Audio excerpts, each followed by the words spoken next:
Hello folks,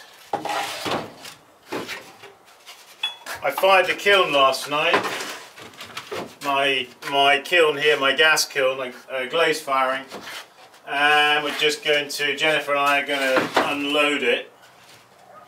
So I'm just getting some wear boards here ready. Let's take the camera over here to the kiln, and we can sort of, I'm trying to incline it down, and we'll just talk about, I'm not going to go through every piece because we want to get this lot out, don't we? We've had a little bit of a calamity. I don't know if you can see in the back there, the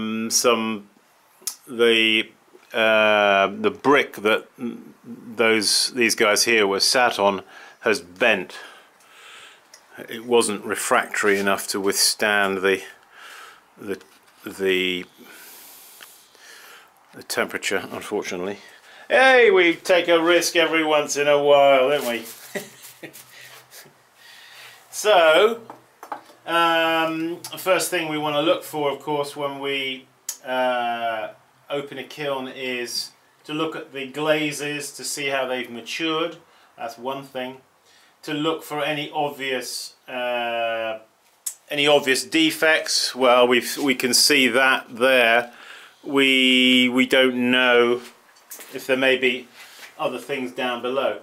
The other thing, of course, we want to look out for is in this particular kind of firing, which is a reduction firing, which basically means that in the last part of the kiln, we starve the kiln of oxygen, and that then causes the fuel, which needs to burn, to seek out the oxygen from the glaze formulas, from the clay bodies, from the actual bricks of the kiln.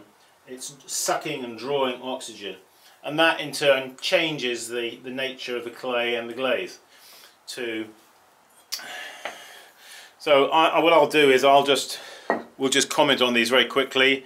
Little jug here. This is an ash over iron. Not ash over iron, what am I talking about? It's an iron slip with a white glaze over the top with the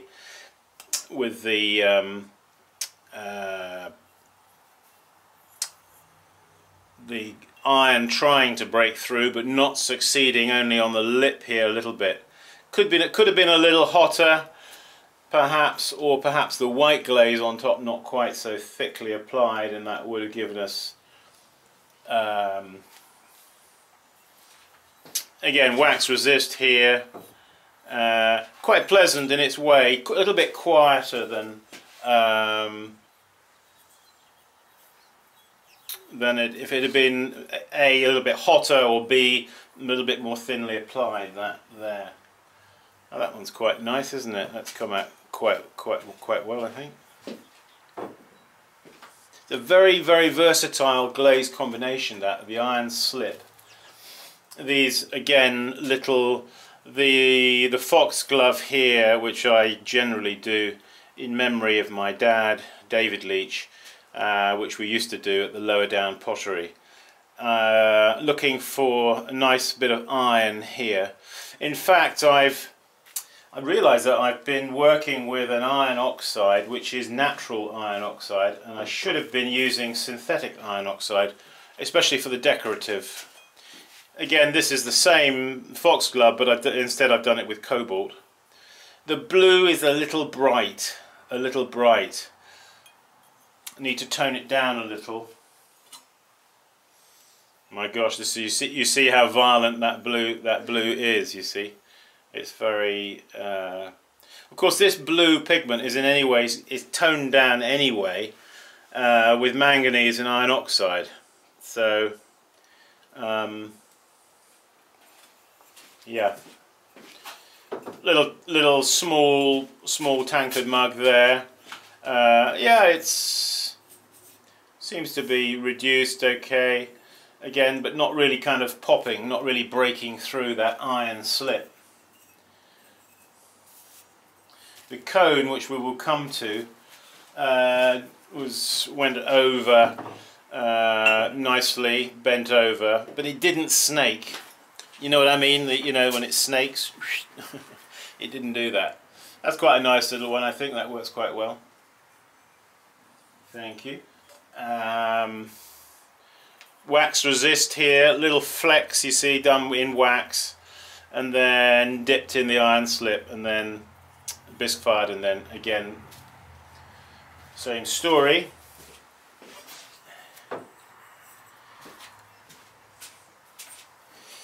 Little tankard there, rather heavy blue there, a little bit heavier than I like. It's all right though. We've got some slightly bigger tankards here. This was sort of randomly poured using a slip trailer, this glaze, and then sprayed over with wood ash.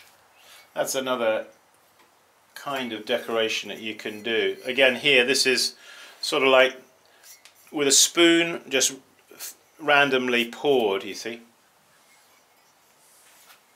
Wood ash, just a simple decoration on the top there.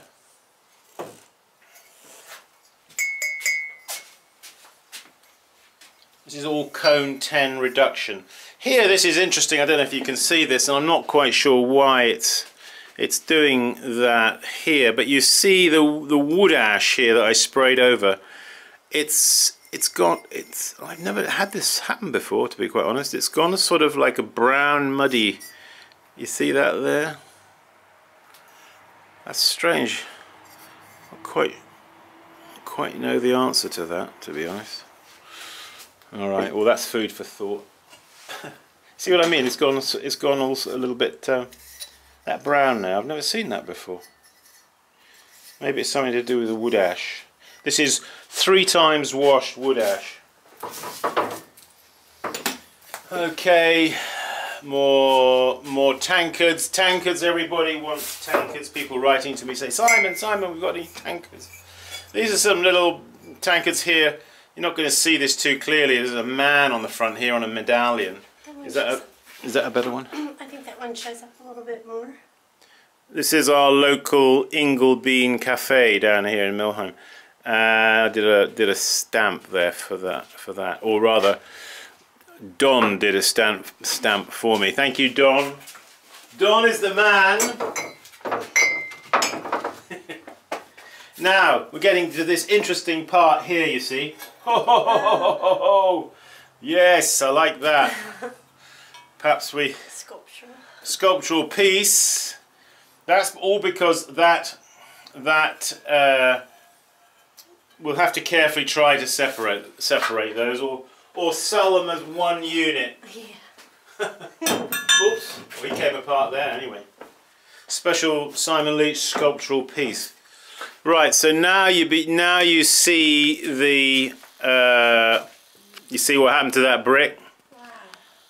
Yeah, that's a bummer. Oh. But let's see if we can get this shelf off. Now when you get a shelf like this, before you lift it, rock it a little bit like that, okay? Because that then will separate the stilts from the, hopefully, from the ooh. That's nice. Oh, that's the pot with the hand, but is it stuck to the, hang on a minute, let's bring this. So, oh my gosh, it's not touching, is it? Yeah, I don't know. It might be. Underneath here, folks, we've got a pot which is... Oh, no, it isn't. Good. Good old healthy tankards. We like our little... These are small tankard mugs. And I'm pleased to say we've got no bloating. Remember we had that... Oh, yeah. That bloating problem. I'm not seeing that at the minute. Okay, if you take these and just go, let me just have a look at that one. Yeah, take that one. Okay.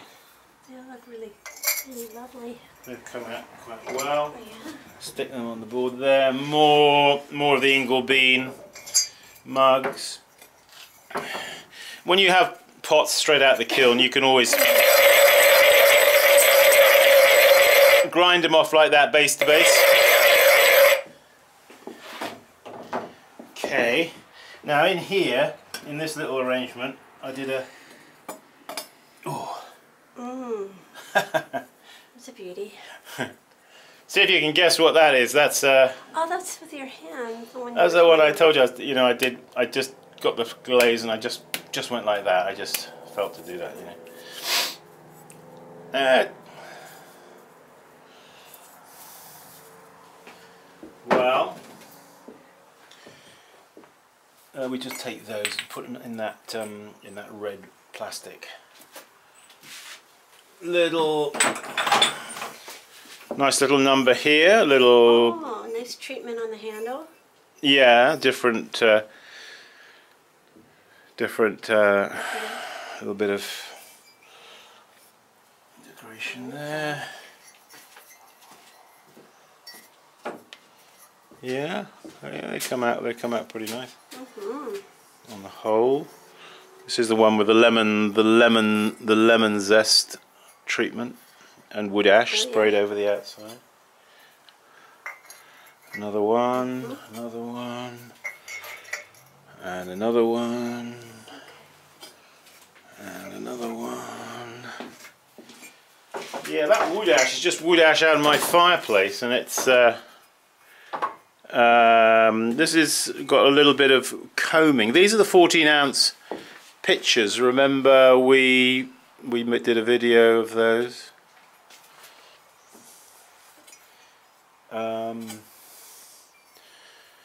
More tankards. Okay, I've got those. Just trying to arrange those tankards on the board so we can get them all in. Okay. Otherwise we run out of space. Sort of put all the handles, you know, facing the same way, all that kind of thing. Let's have a look at the cone. See, I've got the cone down there, folks. Hang on, let's see if we can zoom in on it.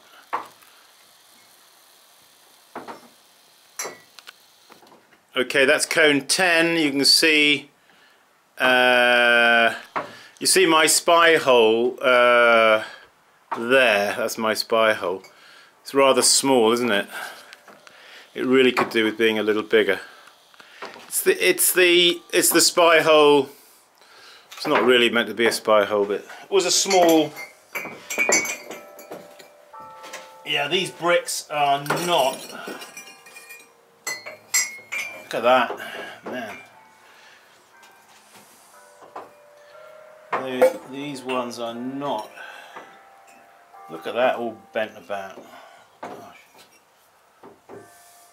Well, they did say they were good for 2,000 degrees. Yeah, Simon, but 2,000 degrees is not the same as 2,350 degrees. You should know that. Yeah, I should, shouldn't I suppose? Well, that goes to show you. See, I bought these in a box. I showed you, but they were not as refractory as the ones I got from Ace Hardware. That's your cone 10. So, oh, actually, put that cone. Always put your last cone from your last firing. Put it where you can refer to it, so that you know, when you're doing your next firing, rock that a touch, whip him out. Be careful when you're taking shells out of kilns if you're not wearing gloves like I'm not, because you can, that can be sharp pieces. Okay. La la la la la. These are the ones you saw me glazing these. Little bit of oxidization in that. Slightly there. Quite nice though. Quite nice indeed. So you want to observe, you see little pockets of oxidization. I can see a little bit of oxidization here in the colour. You see. But